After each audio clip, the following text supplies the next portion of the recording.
நடிகர் விஜயின் அடுத்த படமான கோட் திரைப்படம் வருகிற செப்டம்பர் 5ஆம் தேதி ரிலீஸ் ஆக இருக்கிறது. படத்தில் விஜய் 2 கதாபாத்திரங்களில் நடித்திருப்பது பெரிய எதிர்பார்ப்பை ஏற்படுத்தியிருக்கிறது.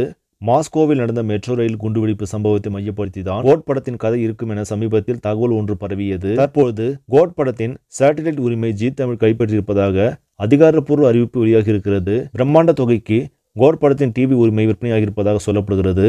அதாவது கிட்டத்தட்ட 120 முதல் 130 கோடி வரை சேட்டலைட் உரிமம் விற்பனையாகியிருப்பதாக தெரிகிறது. ஏற்கனவே ஓடிடி உரிமம் 100 கோடிக்கு மேலாக விற்பனையாகியுள்ளது.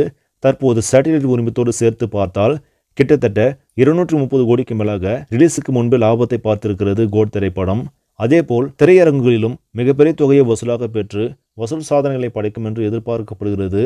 சரி நம்பளே, இந்த செய்தி உங்களுக்கு பிடிச்சிருந்தா லைக் பண்ணுங்க, ஷேர் பண்ணுங்க, மறக்காம நியூஸ் தமிழ் சேனலை சப்ஸ்கிரைப் பண்ணுங்க. அடுத்த வீடியோவில் சந்திக்கலாம். நன்றி.